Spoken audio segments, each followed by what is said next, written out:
A leer la palabra de Dios en la primera carta del apóstol Pablo a los Corintios. Primer carta de Pablo a los Corintios, capítulo 6, versículo 12. Primera de Corintios 6, 12.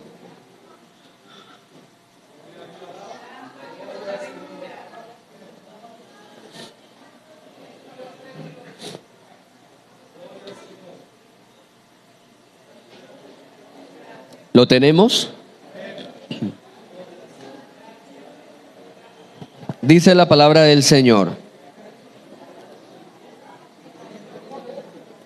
Primera de Corintios, capítulo 6, versículo 12.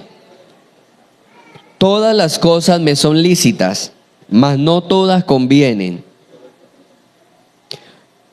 Todas las cosas me son lícitas, mas yo no me dejaré dominar de ninguna. Escuche bien esto, hermano. Todas las cosas me son lícitas, mas yo no me dejaré dominar de ninguna. Oremos. Gloria a Cristo Jesús. Bien, amados hermanos, tome nota los que han traído allí en qué apuntar. Vamos a compartir hoy bajo el tema enfrentando adicciones. Enfrentando adicciones. Normalmente cuando se habla de una adicción, la mente se nos traslada rápidamente a las sustancias psicoactivas. Si yo le preguntara, a ver, ¿quién me habla que es un adicto? Me van a decir uno que consume drogas, ¿cierto? Pero una adicción, hermano, va mucho más allá de solamente una sustancia psicoactiva. Hay adicciones que son de tipo físicas, hay adicciones psicológicas, hay adicciones familiares. Hay una cantidad de adicciones o situaciones que entran dentro del tema de las adicciones. Y lógicamente todas aquellas adicciones tienen una incidencia en el marco social, en el marco familiar, en el marco de relaciones afectivas, en un marco psicológico y por supuesto que también tienen una incidencia fuertísima dentro del marco espiritual. Hemos leído un pasaje que no directamente nos habla de la palabra adicción, no nos dice la palabra adicto, la palabra adicción, pero es la fórmula cómo vencer la adicción. San Pablo dice, todas las cosas me son permitidas. La palabra lícito es permiso. Todas las cosas me son permitidas, pero no todas me convienen. Alguien preguntaba un día, pastor, ¿puedo tomarme una cerveza de vez en cuando? Sí, claro, te puedes tomar una cerveza de vez en cuando. Pastor, ¿puedo bailar una pieza musical? Sí, puedes bailar una y más piezas musicales. Pastor, ¿puedo escuchar tal música? Sí, puedes escuchar tal música. Pastor, ¿puedo salir con una persona que no sea mi pareja? Sí, puedes salir las veces que quiera. Y siguió preguntando, pastor, ¿puedo hacer esto? Sí, claro, lo puedes hacer. ¿Puedo hacer esto? Sí, claro. Hasta que lo último el creyente dijo, bueno, pastor, ¿y entonces qué? Si puedo hacer todo eso, ¿qué es lo que no puedo hacer dentro de la iglesia? Bueno, lo que no puede hacer es de entrar al reino de los cielos. Pero de resto puede hacer todo. Puede hacer todo.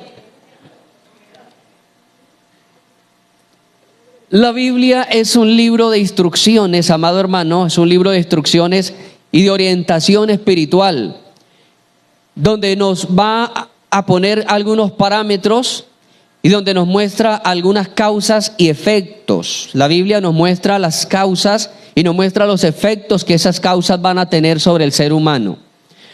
Pablo dijo, todas las cosas nos son permitidas, es decir, nadie le va a agarrar a usted un pie y le va a decir, no, no te vayas para allá, no hagas esto.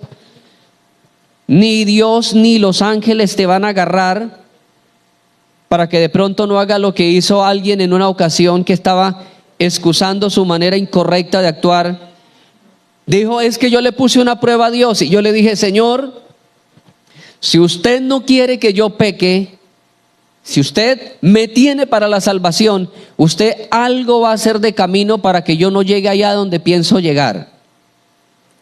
Y entonces dijo, comprobé que realmente no estaba para la salvación porque Dios no hizo nada. Yo llegué allá donde me propuse ir. Eso es una manera incorrecta, muy incorrecta y muy inmadura de nosotros abordar la vida cristiana. La vida cristiana es una vida de compromiso, de pacto con Dios, de compromiso con Dios y de un don, de un fruto maravilloso que se llama dominio propio. Dominio propio. El dominio propio es la manera de nosotros refrenarnos y el dominio propio es lo que hace crecer lo que tanto se predica en la iglesia, la santidad. Que tanto se predica y que tanto se anhela y que se debe tener la santidad. Dominio propio. Hace algunos días escuchaba un documental muy hermoso de un animal que es familiar de las comadrejas, viene de ese mismo género de las comadrejas. De hecho, él hace su madriguera en tierra, hace unas perforaciones y hace unos túneles y al fondo del túnel él hace allí su nido. Es un animal muy perseguido en los países nórdicos, los países del norte de Europa, porque la piel de ese animal es una piel muy caliente, el pelaje de ese animal es un pelo muy fino y es un pelo que no se suelta con facilidad de la piel. Se llama el mortiño. El mortiño es un animal, vuelvo y repito, familia de las comadrejas, familia de los suricatos. Y este animal tiene como peculiaridad que tiene un pelaje extremadamente blanco, muy blanco. Es como ver una bolita de nieve, muy blanco. Y él cuida de ese pelaje blanco, lo cuida de una forma muy severa. Él se cuida de no pisar fango, él se cuida de no entrar a lagunas. Y cuando él sale a cazar, él un día antes va y reconoce el camino y al otro día se va por ese camino entendiendo que no hay nada que lo ensucie. Él es muy cuidadoso, muy vanidoso, digámoslo así, dentro del género. Él es un animal muy vanidoso. Y es tan cuidadoso del pelaje, del color de él, es tan cuidadoso que la manera más fácil de atrapar el mortiño es cuando los cazadores ubican la madriguera. Los cazadores toman tierra y la mezclan con agua y fabrican mucho barro, mucho lodo, y entonces llenan aquella madriguera, hacen un círculo grande de lodo, embarran ese lugar y entonces se dan a la tarea de buscar al mortiño en el campo. Y cuando es ubicado el mortiño a través de perros, los perros comienzan a perseguirlo y lógicamente el animal va corriendo a buscar el resguardo a su propia madriguera. Pero la sorpresa del mortiño es que cuando llega a la madriguera encuentra tanto lodo que prefiere agazaparse, quedarse quieto y que lo atrapen en vez de ensuciar su pelaje. ¿Cómo les parece, hermano, si comparamos eso a la vida de la santidad del pueblo de Dios? Si comparamos eso al dominio propio que uno debería tener, de que si hay algunas situaciones que nos van a conllevar a juicio, preferir que eso nos lleve a juicio en vez de mentir, en vez de fabricar una supernovela ahí para que nos crean. José llevó el agravio, el José de la Biblia, el de Génesis, porque prefirió dejarse llevar como preso a una cárcel por una calumnia de una mujer. Levante su mano y adore al Señor. Todas las cosas las podemos hacer, pero muchas cosas no van a convenir para nosotros. Pero Pablo dice, yo no me voy a dejar arrastrar de ninguna. Cuando Pablo dice yo no me voy a dejar arrastrar o no me voy a dejar convencer, es porque aquellas cosas tienen una influencia muy marcada dentro de la vida del hombre. Todos los seres humanos, especialmente cuando uno se habla del marco de cristianos, cuando llegamos a los pies del Señor, venimos bajo ligamentos de muchas adicciones. Venimos bajo muchos vicios. Pablo dice en la carta a los Efesios capítulo 4, versículo 22, nos habla que debemos despojarnos del viejo hombre que estaba viciado, oiga esto, estaba viciado quiere decir estaba sometido a vicios. Dice que estaba viciado a un sinnúmero de males. Pablo nos dice que hay que despojarnos de ese hombre viejo viciado. Todos los que llegamos a la iglesia, ¿llegamos qué? Viciados. Yo le decía a ustedes en una enseñanza anterior que algunas personas se quejan y dicen, pero ¿cómo es posible que yo tenía problemas allá afuera, llego a la iglesia y también hay problemas? Y yo les decía a ustedes, entendamos que Pablo dice que de lo malo, de lo vil de este mundo, escogió Dios para avergonzar a los sabios y entendidos. De lo vil del mundo escogió Dios y los trajo ¿a dónde? A la iglesia. Y entonces la iglesia o las iglesias están llenas de personas que fueron desechadas por la sociedad, personas que sufrieron tendencias depresivas, personas que no se sintieron amados, que se sintieron rechazados, personas que tenían problemas financieros, personas que tenían problemas amorosos, personas que estaban faltos de superación personal. De esas personas las recogió Dios y nos metió a todos dentro de la iglesia. Y esa es una de las razones por las cuales más debemos nosotros buscar de Dios. Porque si nos descuidamos, imagínense, se nos vuelve a salir ese hombre viejo de lo vil del mundo. Y es lógico que por eso hay problemas en las iglesias. Porque el Señor no trajo ángeles a la iglesia. No recogió de lo mejor, de los más moralistas, de los más éticos, de los más preparados y educados y refinados verbalmente. No, el Señor recogió de todas partes. Dentro del mismo equipo de Cristo habían personas que tenían procederes muy turbios.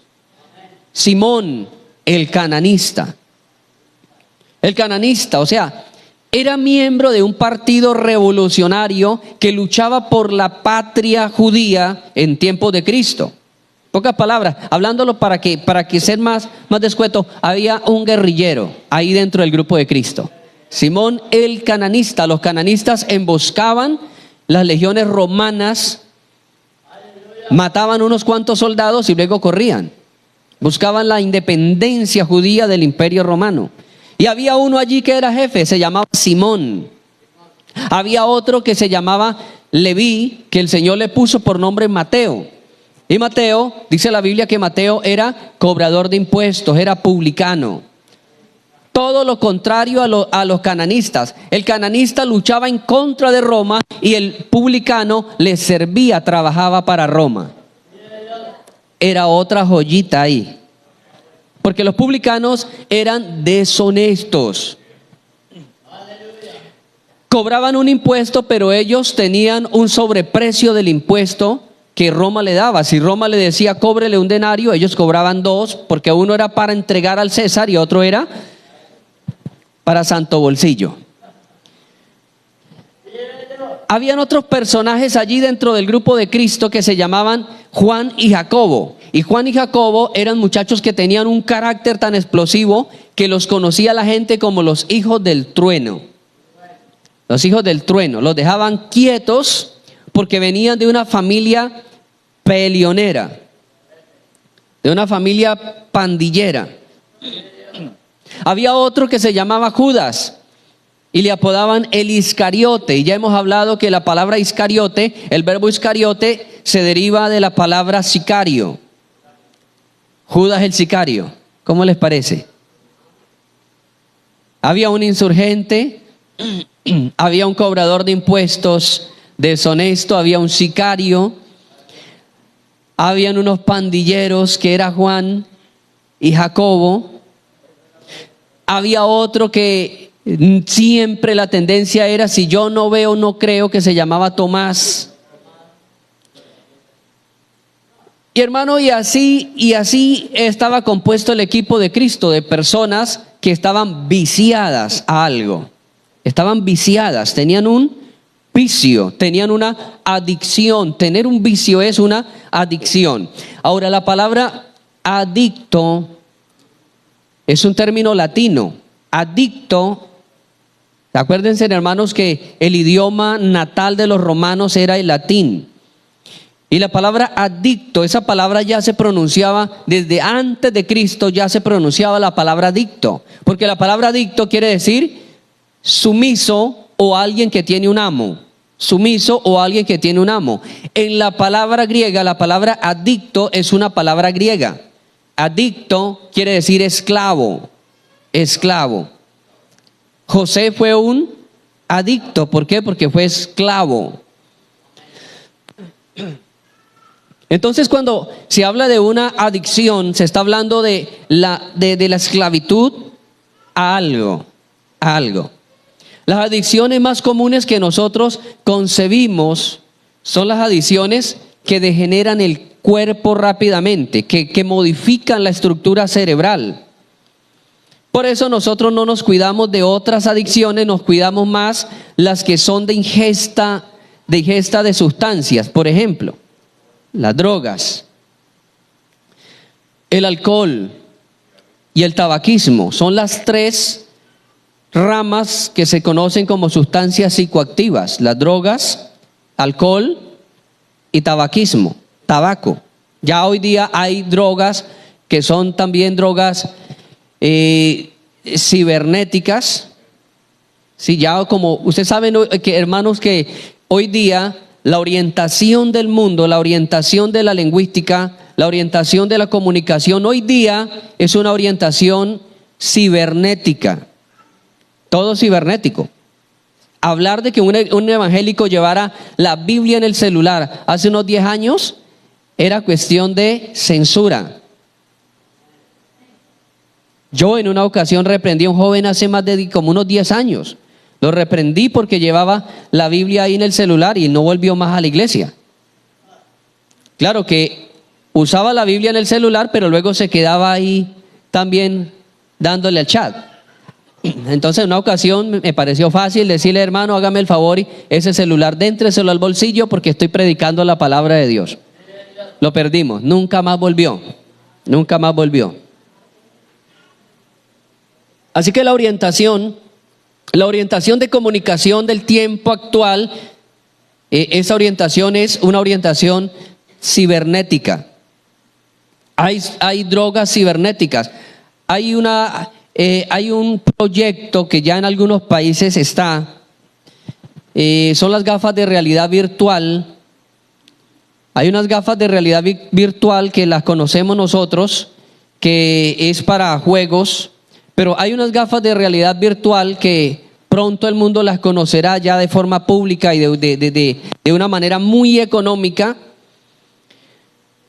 donde la persona puede estar en este momento sentada aquí en la iglesia de Limonar, pero él puede estar conociendo París, las ciudades de España, donde la persona ya podrá hablar e interactuar con otra persona en tiempo real. Se pone las gafas, ya no va a tener que utilizar el celular, se pone sus gafas de realidad virtual y ya va a estar viendo a la otra persona y la otra persona se va a estar viendo normalmente.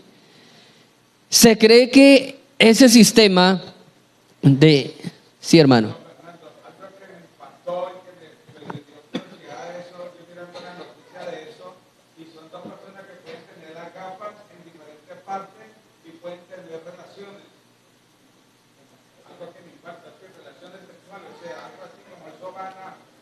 Sí, señor.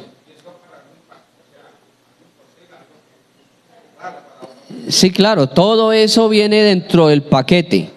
Poderse mirar, poder enviar estímulos.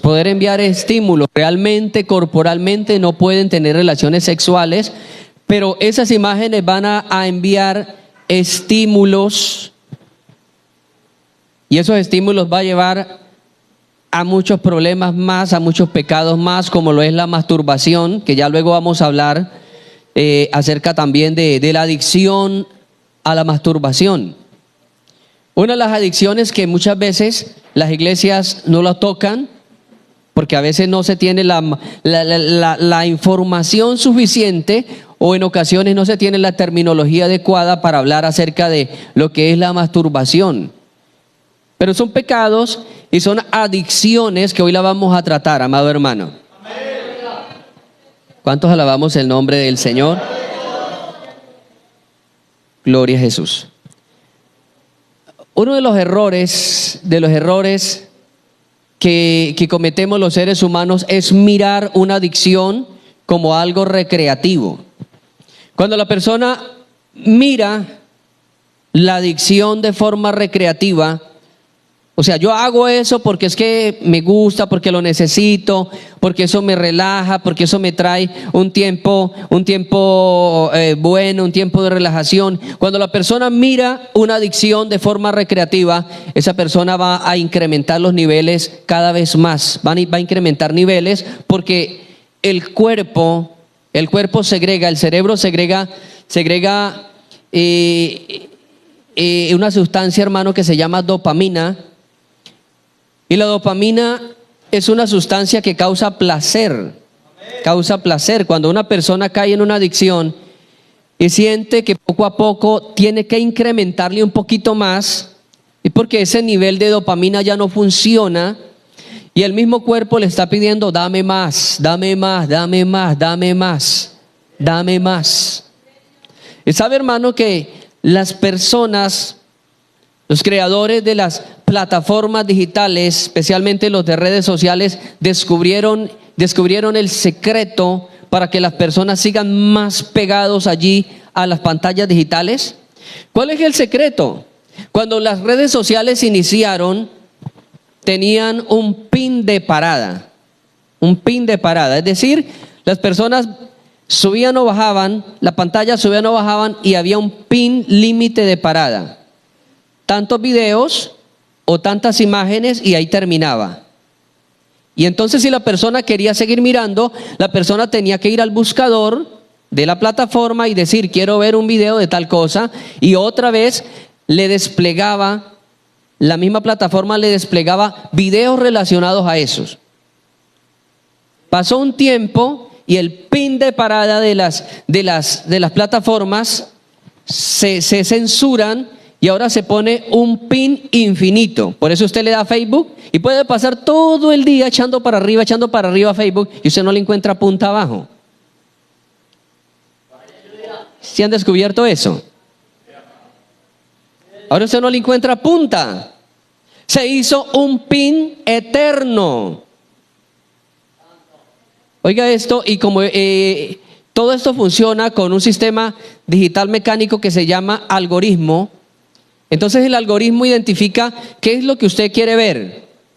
Y el algoritmo de esta plataforma es tan inteligente, que con usted detenerse en un video o en una imagen durante 15 segundos, el algoritmo reconoce: este tipo le está gustando o le llamó la atención esto.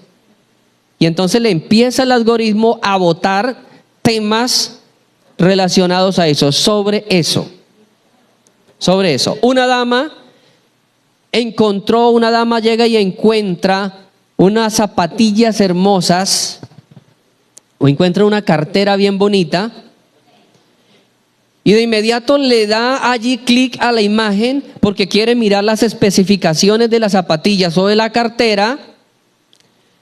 Sucedió que pocos segundos después ya el algoritmo le empezó a botar más páginas de lo mismo, con otros colores, con otros diseños. Y sucede que ya si uno sigue mirando, ya le va a seguir mandando solamente eso y eso y eso y eso.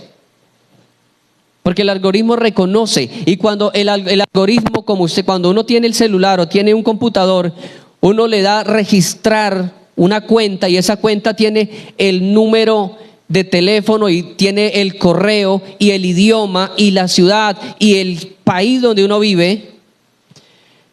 Entonces, muchas de las cosas que el algoritmo le envía a usted son del país, son de la ciudad, muchas cosas para que usted viva interesado en mirar aquellas cosas. Pero cuando usted le da a subir y subir y subir y el algoritmo detecta que usted está pasando el límite, entonces le manda de otros países, pero siempre enfocado a lo mismo.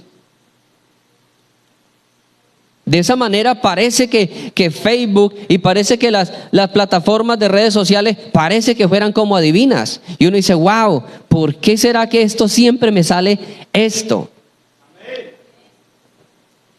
Y el cerebro sigue entonces emitiendo dopamina.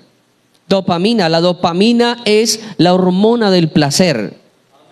Que si la usamos bien, si usamos bien la dopamina nos puede hacer sentir bien y hacer sentir placer, pero cuando se desborda la emisión de dopamina de nuestro cerebro, ya no sirve para estar contentos un rato, sino que ya nos hacemos dependiente de algo. Eso es una adicción.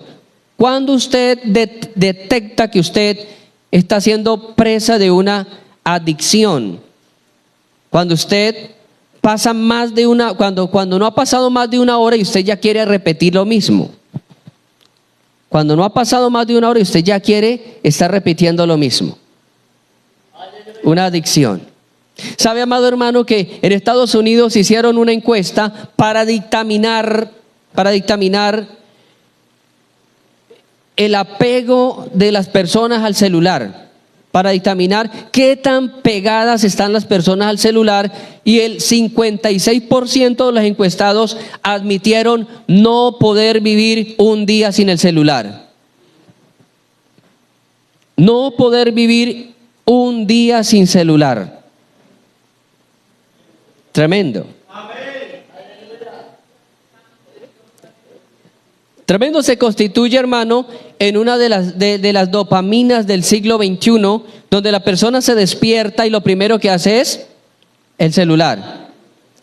Lo último que la persona hace es revisar el celular y lo primero que hace es otra vez el celular.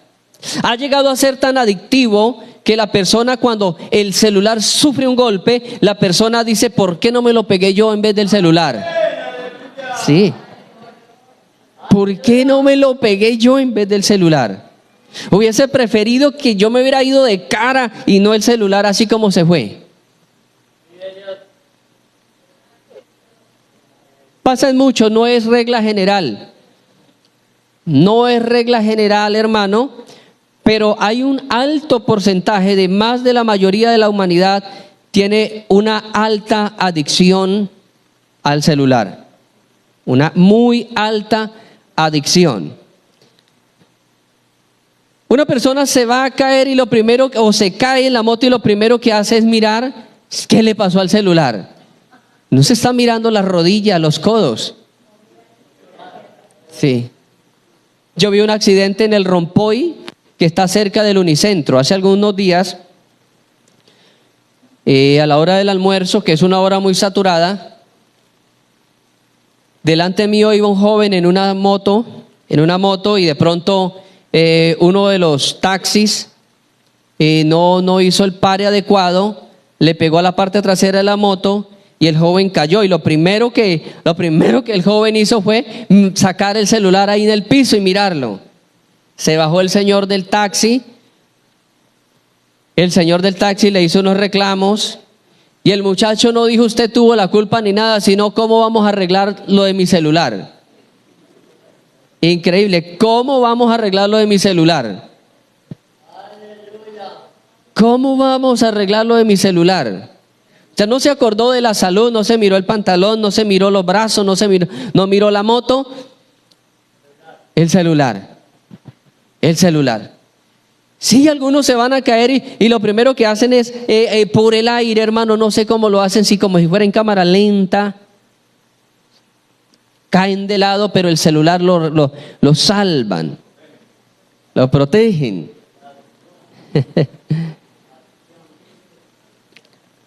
La adicción. Pero no solamente hay adicción a los mecanismos modernos.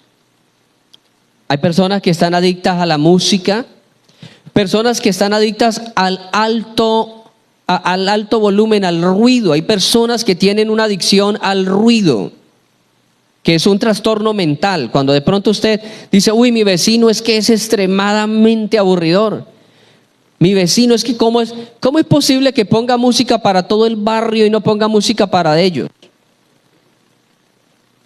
Es una adicción al ruido, una adicción. Y normalmente el que es así ruidoso pone los baffles para afuera, para los vecinos y no para dentro de la casa. Es algo curioso. Quiere escuchar ruido, pero quiere que lo escuchen más los otros y no ellos, porque no los ponen hacia adentro de la casa, que es donde supuestamente se debería escuchar, sino que los ponen hacia afuera. Pero es una adicción, es una adicción. Hay personas que son adictas a la luz también. ¿Sabían que hay personas que no pueden dormir con la luz apagada? Personas que no pueden dormir con la luz apagada. Yo conocí un joven que desde niño lo acostumbraron, no, hay que tenerle la luz prendida de la habitación. Y cuando iba a trabajar, lógicamente, en ninguna parte le iban a admitir que tuviera la luz prendida toda la noche. Entonces prendía una linterna debajo de la cobija y dejaba una linterna ahí prendida.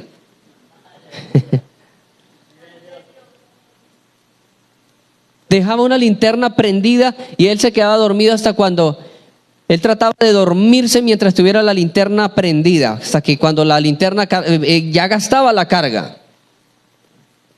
Y lo tenía así de esa manera. Hay adicciones, hermano, adicciones sexuales.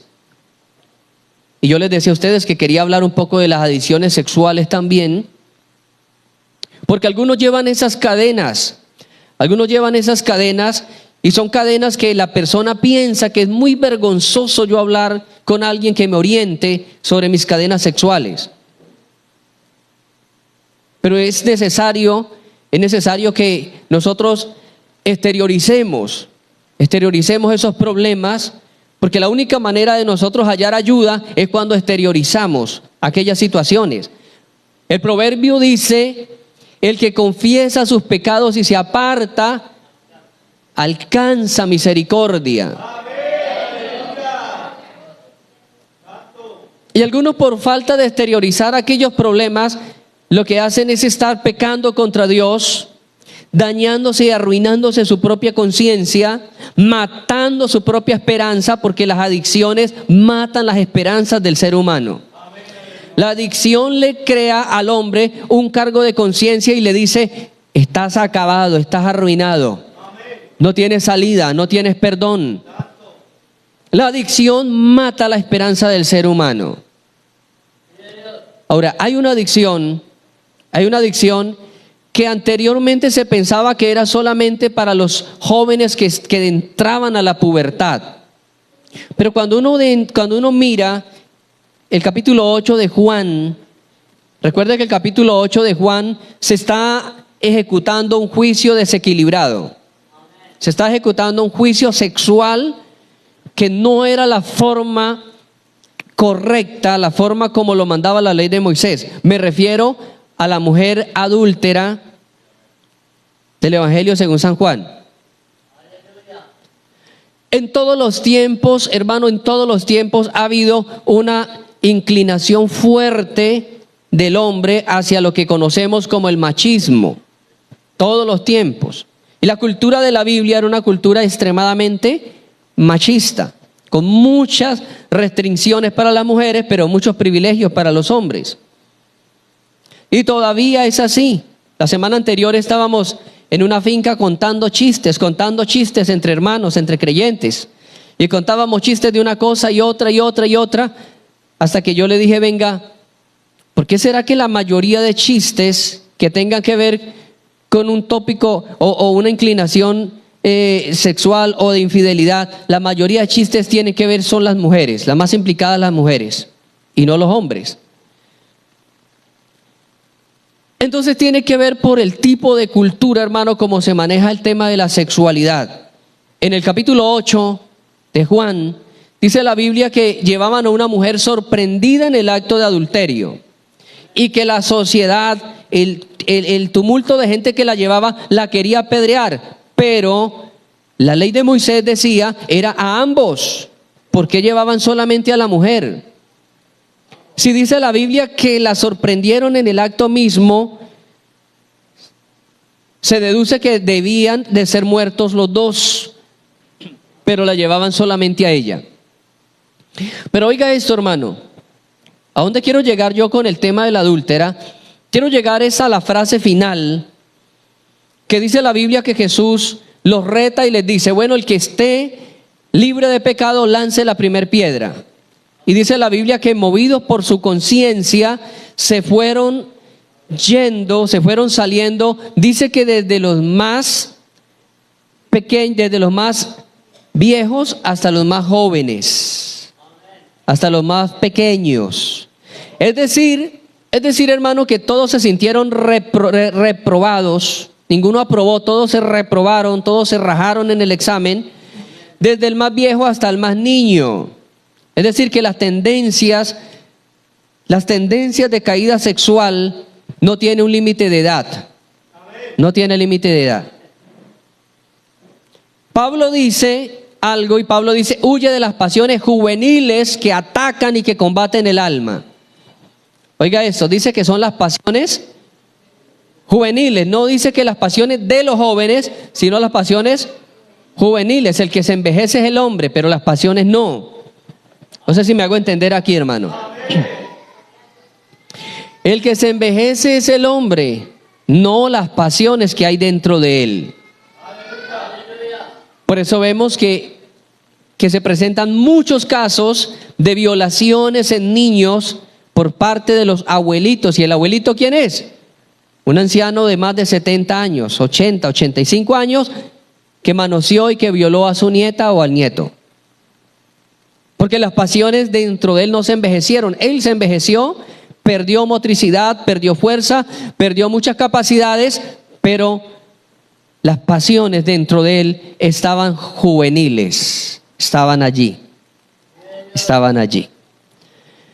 Entonces, con el tema, hermanos, el tema de la adicción a la masturbación, ¿sabe que el diablo es tan astuto que le cambia los nombres a las cosas para que la gente pues no se asuste, para que la gente normalice los temas, para que la gente mire que los temas son temas normales, temas seculares?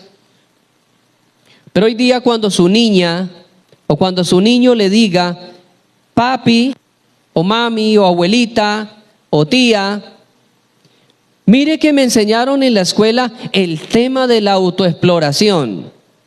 Oído a esto, cuando usted escuche la palabra autoexploración, no es más que masturbación. Masturbación es, como dicen por ahí, es el mismo perro con otro collar. Eso es lo mismo. Entonces, cuando su niño, su niñita llegue con el tema, ay, mire que me enseñaron de autoexploración, ¿qué le estaban enseñando? Inducción a masturbación. ¿Cómo comienza la autoexploración en una escuela o en un colegio? Cuando se le enseña al niño que es bueno observarse el cuerpo desnudo. Cuando se le enseña al niño que es bueno observarse el cuerpo desnudo. Oiga esto, hermano, abro un paréntesis. Aquí ya voy a abrir un paréntesis. No es el tema de la masturbación, pero es un tema relacionado y es el cuidado que un papá y una mamá deben tener con mostrarle el cuerpo al hijo, con mostrarle el cuerpo al niño. Algunas mamitas les parece tan fácil bañarse en la ducha con el niño, con la niña, y se bañan en ropas ligeras, en ropa interior. Venimos de una cultura, mi esposa y yo venimos de una cultura donde hay niños que a la edad todavía de 8 años y andan desnudos sin una sola prenda por la calle. Niños de 2 años, de 3 años, de 5, y se aterra uno porque en nuestra cultura, aquí en el interior del país, a una edad muy temprana le enseñan que hay que ponerse ropa interior, pantalones si es varón y una camisita. Y que andar desnudo es malo y que mostrar las partes íntimas es malo, pero venimos de una cultura donde es normal. Donde es normal mirar usted niñas de 7, de 8 años y es normal en puros interiores por la calle, como si nada pasara. Se escudan en el tema del calor del clima.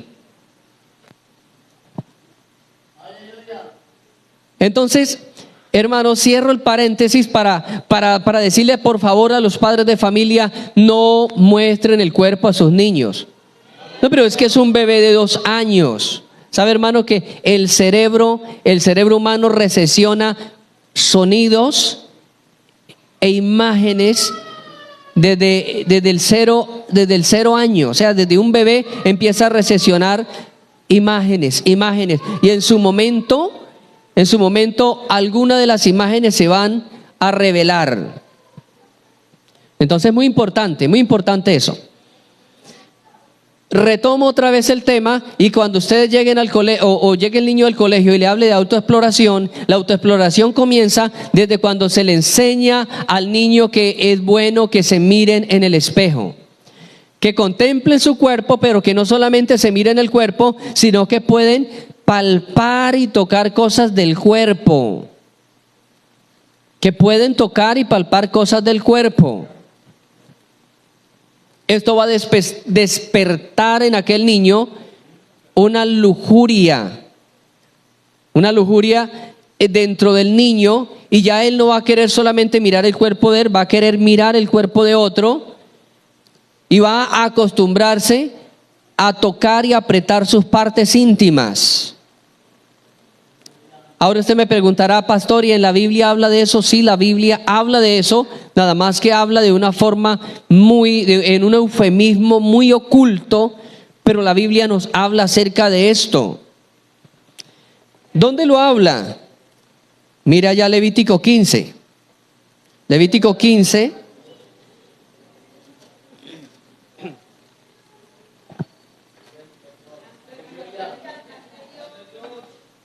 Habló Jehová a Moisés y a Aarón diciendo: hablad a los hijos de Israel y decirles: cualquier varón, cuando tuviere flujo de semen, será inmundo, y esta será su inmundicia en su flujo. Sea que su cuerpo destiló a causa de su flujo, o que deje de destilar a causa de su flujo, él será inmundo. Toda cama en que se acostare el que tuviere flujo será inmunda, y toda cosa sobre que se sentare ¿será qué, hermano? Inmunda será. Nos habla de un varón que tiene flujo de semen.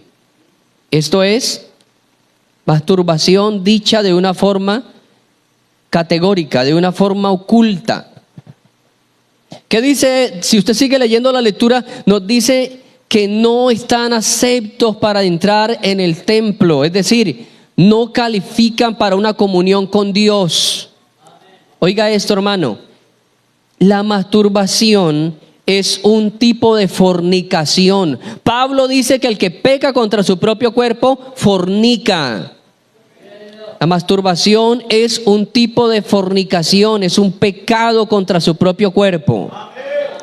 Dios no nos creó para que seamos nosotros autosuficientes sexualmente. Ahora, el tema de la masturbación en la actualidad es un tema totalmente escueto. Ya no es un tabú como anteriormente. Hay foros donde la gente se reúne a hablar únicamente, a dar sus opiniones. Y oiga esto, hay psicólogos, sexólogos, sociólogos que no leen la Escritura, que no temen a Dios y están aconsejando a las personas tener su propia sexualidad individual, tener una sexualidad individual. Cuando le hablen de practique sexualidad individual, es masturbación. Y así lo están aconsejando en consultorios psicológicos hoy día. Porque hay mujeres que se sienten traicionadas, se sienten heridas. Algunas mujeres dicen, qué miedo con tantas enfermedades de transmisión sexual, qué miedo caer en un SIDA, qué miedo caer en un herpes. Y hay personas profesionales que dicen, practique la sexualidad individual. Mire cómo le van cambiando los términos. Practica sexualidad individual. Es el mismo perro con otro collar. Pero son términos que yo quiero que usted se los aprenda, amado hermano. Autoexploración en el caso de los niños. Sexualidad individual y en el caso de los adultos. ¿Ya? Para que usted no diga, bueno, en cierto momento le lleguen a tocar esa palabra a usted y usted quede corchado. No, la iglesia tiene que ir a la vanguardia de los temas del día de hoy. Y hay personas que han caído en la complacencia de la sexualidad individual, que cuando consiguen pareja, oiga esto, cuando consiguen pareja, no pueden ser felices, porque hay un deterioro. Morfológicamente hay un deterioro. La persona que practica la masturbación deteriora sus hormonas, deteriora sus partes íntimas. Hay un daño. La Biblia nos habla de un hombre que hacía eso. Lea Génesis 38. Génesis 38, 7. Génesis 38, 7. Escuche esto. Y Er era el hijo mayor de Judá. El primogénito de Judá, fue malo ante los ojos de Jehová y quitó Jehová la vida. Entonces Judá dijo a Onán era el hijo siguiente: llégate a la mujer de tu hermano, despósate con ella y levántale descendencia a tu hermano. Esto era una cultura que había entre los judíos, que si el hermano mayor moría, el que le seguía tenía que dejarle un hijo en la viuda. Pero oiga esto, versículo 9. Sabiendo Onán que la descendencia no había de ser suya, sucedía que cuando se llegaba la mujer de su hermano, ¿qué hacía? Vertía en tierra para no dejarle descendencia a su hermano. Vertir en tierra es un eufemismo, es una palabra oculta para decir se masturbaba. Se masturbaba para no dejarle la descendencia al hermano. ¿Y qué pasó? Y desagradó en ojos de Jehová lo que él hacía.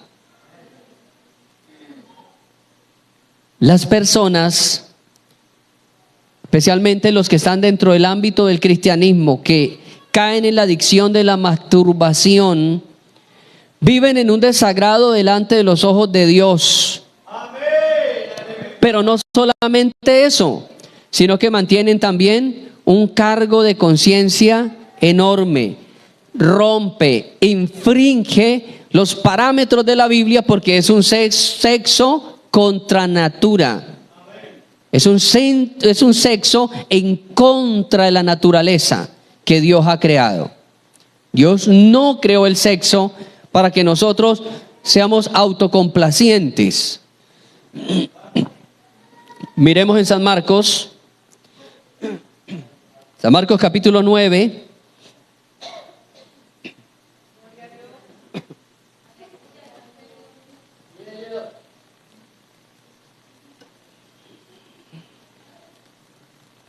Capítulo 9, versículo 43.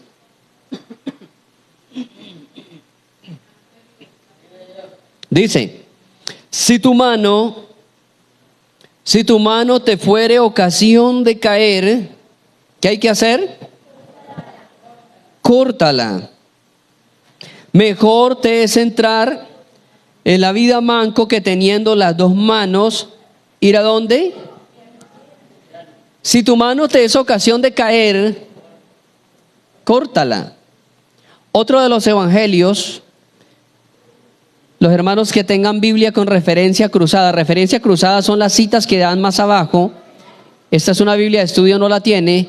Hay otro de los evangelios que habla de esta misma parte, creo que es Mateo. ¿Mateo 5 qué? Mateo 5:30. Allí precisa cuál mano es. Aquí nos habla de la mano, pero no dice cuál mano. San Mateo 5:30 dice, si tu mano derecha, oiga esto, precisa cuál mano es. Si tu mano derecha te es ocasión de caer, ¿cuál es la mano que más se utiliza para la masturbación? Si tu mano derecha te es ocasión de caer, córtala, córtala, córtala. Cortarla no es sinónimo de desprenderse de ella, cortarla es sinónimo de retirarla del sitio donde se quiere poner. Tener un control, un dominio, darle una orden a la mano. Oiga eso, amado hermano. Levíticos 15 nos dice que la cama del que tuviere flujo de semen, del que tuviera esa tendencia de dejando semen por todo lado, dice que la cama sería ¿qué? Inmunda. La cama sería inmunda. ¿Por qué la cama? ¿Por qué la cama? Porque en la cama es donde se fabrica el mayor cúmulo de pensamientos impuros. Y yo quiero darle, hermano, un tic. Yo quiero darle un tic para aquella persona que tiene sus tendencias depresivas al sexo. Si usted no tiene sueño, no se acueste. Si usted no tiene sueño, no se acueste. Y si ya durmió lo necesario, párese, no se quede haciendo pereza en la cama. Porque la mayoría de malos pensamientos surgen mientras la persona está acostado en la cama, haciendo pereza, haciendo ocio. Entonces, si usted no tiene sueño, por favor no se acueste. Y si usted ya durmió lo necesario, no se quede ahí. Párese, prenda dinamismo, levántese, báñese, cámbiese, pero no se quede ahí, porque de seguro su mente va a empezar a volver inmunda su cama. ¿Soy claro, amado hermano?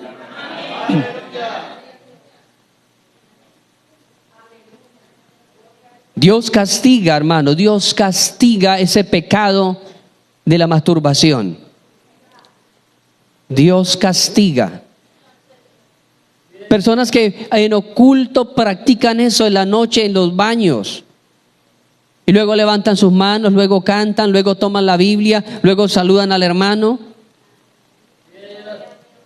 Pero todo esto, hermano, todo esto Dios hoy nos permite sacar a la luz, porque Jesús dijo, si el Hijo libertare, seréis verdaderamente libres.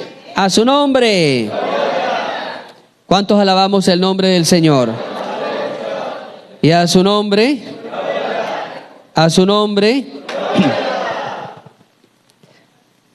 Hay personas que son adictas a los somníferos, a los tranquilizantes, a los estimulantes musculares.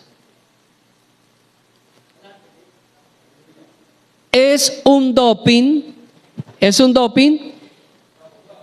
camuflado, exacto, es un doping camuflado que muchas veces nos lleva a ser adictos a eso. No, hoy voy a hacer tal cosa, voy a hacer tal esto, voy a tomarme mi doping. Voy a tomarme mi doping. Algunos utilizan somníferos para dormir y no pueden dormir el día que no tomen la pastilla. Una adicción. Otros toman tranquilizantes y no pueden vivir bien si no toman su tranquilizante. Vienen ya botellas de los reconocidos energizantes. Red Bull, Vive 100. Y muchas cosas. Y son económicos. De esto yo no puedo decir, no es pecado si usted se toma un Red Bull o un Vive 100. No me vaya a llevar al otro extremo que el pastor anda diciendo que es pecado. No. ¿Qué quiero decirle yo? Tenga cuidado de no volverse adicto a eso. Si no le estoy diciendo, yo quiero ser claro. Cuando hablamos del tema de la masturbación, sí claramente le dije, porque tengo bases bíblicas para decirle es pecado. El que peca contra su propio cuerpo fornica. Claramente la Biblia lo dice.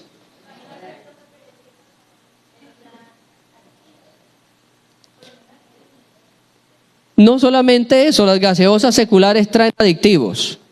La hermana dice que es malo porque trae adictivos. La Coca-Cola trae una cantidad de adictivos. Por eso cuando usted está acostado en la cama ya de noche y sale un comercial de Coca-Cola, usted... sí. Yo tengo un familiar que mantiene siempre 2 litros de Coca-Cola debajo de la cama o en la nevera, especialmente para contrarrestar ese efecto cuando mira las propagandas de noche. Y se para, hermano, lo he visto. Y me ha ofrecido también. Quiero decir que es un pariente muy cercano a mí. Claro, no es mi esposa, ¿no? No vayan a pensar que sea mi esposa.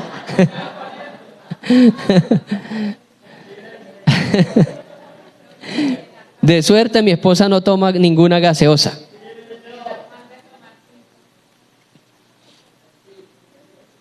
El tinto contiene también cafeína, que es un estimulante muscular que crea dependencia en muchos de los casos.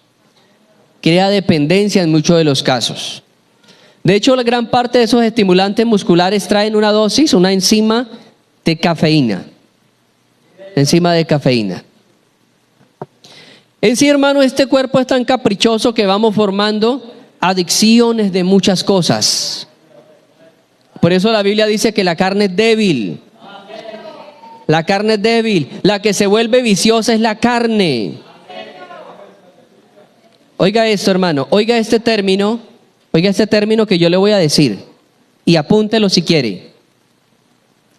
Síndrome de abstinencia. Síndrome de abstinencia. Oiga esto. ¿Qué es el síndrome de abstinencia? Es cuando usted se rebela en contra de ese aguijón y dice, no más.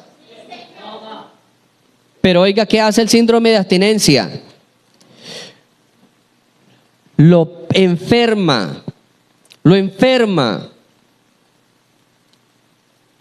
A las personas que han tenido adicción a las sustancias psicoactivas, a las drogas, el síndrome de abstinencia le causa una patología que lo hace sentir enfermo, que le duelen los huesos, que se le va a salir el corazón, que la presión sanguínea se le altera a 1000, le da dolor de cabeza, le da dolor de espalda, taquicardias, le da vómito. Y en algunas personas le causa tanto trauma que le da alucinaciones. Ve monstruos en la noche, monstruos en la oscuridad, monstruos en la cama. Síndrome de abstinencia. Algunos se enferman del corazón, pero no es el corazón, es el sistema nervioso que se está limpiando y que ese vicio reclama un espacio dentro de él otra vez. La pregunta es, ¿qué debe hacer una persona para superar el síndrome de abstinencia? Y eso se ve en todo, hermano, no solamente en los que han consumido droga, sino los que están hoy día inmersos en la adicción de las redes sociales, del celular, de las tablets, de los computadores. Todos ellos van a sufrir síndrome de abstinencia. Los que son adictos a una Coca-Cola sufren síndrome de abstinencia también. Les da ansiedad. Sienten que ninguna bebida en el mundo es lo suficientemente rica para calmar la sed, sino la Coca-Cola. Sí. Síndrome de abstinencia. El que se masturba siente que el único placer, no importa si está con una mujer o con un hombre, pero que lo más rico es practicárselo él mismo. El síndrome de abstinencia. Es ahí donde tenemos que aprender, hermano, a practicar el dominio propio. Pablo dijo, todo lo puedo en Cristo que me fortalece. No importa si es una adicción severa, en Cristo la podemos soportar y vencer. Oiga esto, amado hermano. Remedio número 1. la presencia del Espíritu Santo en la persona que tiene una adicción. Jesús, presentando al Espíritu Santo en el capítulo 16 de Juan, Jesús lo presentó de una manera muy explícita y lo presentó en el griego original, lo presentó como el Paracletos de Dios. El Paracletos de Dios. Paracletos se traduce en español como consolador. Consolador. Y un consolador es alguien que va al lado de uno. Los consoladores en el tiempo de la Biblia era alguien que se le pagaba para que estuviera cerca del enlutado, para que viviera ahí con el enlutado, y entonces se le pagaba por días. Le pago 1, 2, 3 semanas, dependiendo la capacidad económica de la familia. Pero había consoladores que duraban hasta 1 año viviendo con alguien. Los ricos pagaban a alguien que los acompañara, y un consolador es alguien que va siempre al lado. Cuando le pagaban un consolador a alguien en el tiempo de la historia bíblica, no podía dejarlo para ningún lado. Iba hablándole, preguntándole, dándole enseñanza de la naturaleza, fabricándole poemas, fabricándole canciones, con el fin de hacerle olvidar la pena que estaba viviendo. Y salía del proceso del trauma, del luto. Eso era un consolador en el tiempo de la Biblia. Y Cristo presentó al Espíritu Santo como consolador. Muchas de las adicciones que hay en las personas es fruto de la falta de un consuelo interno. Falta de alguien que lo acompañe, falta de alguien que esté junto a él. En primer lugar, para vencer una adicción, invita al Espíritu Santo a tu vida. Vive invitando al Espíritu Santo en tu vida. Recuerdo hace muchos años un testimonio que escuché de un hombre pandillero de una de las ciudades de Estados Unidos. Se llama Nicky Cruz. Y Nicky dice que duró más de 2 años asistiendo a la iglesia. Más de 2 años, y todavía tenía ciertas inclinaciones a las drogas, aunque no las consumía. Su mente continuamente tenía que él estar evadiendo los pensamientos de la adicción. Hasta que él dice que en una noche de vigilia, una noche poderosa, le bautizó el Espíritu Santo. Y dice él, lo único que quemó en mí la adicción a las drogas fue el bautizo del Espíritu Santo. Y número dos, Jesús dijo en San Juan 7:38, el que cree en mí, como dice la Escritura, en su interior correrán ríos de agua viva. Número 2, para vencer la adicción, llénate de la palabra de Dios. Y cada vez que venga ese deseo de inclinación a la adicción, la palabra de Dios, piensa en la palabra de Dios, comienza a reemplazar esos pensamientos de caída y fracaso, reemplázalos con la palabra de Dios. El problema es que los seres humanos llenamos la cabeza de basura y lo que realmente tenemos que tener allá no lo estamos albergando. Y es más fácil aprendernos un chiste. Usted escucha, usted va en una buseta y el señor de la buseta tiene una emisora con chistes, y usted en el recorrido se aprendió 10 chistes nuevos. Usted llegó, se bajó y llegó a la casa, y lo primero que usted hace es decirle, oiga, le traigo un chiste nuevo. Se aprendió de pasadita en la buseta 10 chistes. Pero qué problema para que usted se aprenda un texto de la palabra. Entonces, llene su mente de la Biblia, llene su mente de la palabra de Dios. ¿Cuántos alabamos el nombre del Señor? Y en tercer punto, para terminar, hermano, lleve cautivo todo pensamiento a la obediencia de Cristo. Llévelo cautivo. Segunda de Corintios 10:4 dice que hay que llevar cautivo todo pensamiento a la obediencia de Cristo. O sea, no contemple, no consuele ese pensamiento, llévelo cautivo. El problema de nosotros es que nos llega un mal pensamiento y no lo llevamos cautivo. Lo consentimos y lo dejamos ahí que eche raíces. No, llévelo cautivo. Llevar cautivo no es consentir a alguien que se va a cautivar. Yo he observado, tal vez usted ha observado por las redes sociales, cómo la ley, cómo los diferentes organismos de seguridad hacen allanamientos. Y cuando hacen allanamientos y cuando hacen esos operativos para capturar malos, el sistema de seguridad no los trata benévolamente. No le dice, oiga, señor asesino, ¿usted quiere salir acá para que nos lo llevemos para la cárcel? Oiga, señor narcotraficante, ¿usted le gustaría pasar 50 años en la cárcel? Venga, súbase acá, que hay una camioneta con una silla bonita esperándolo.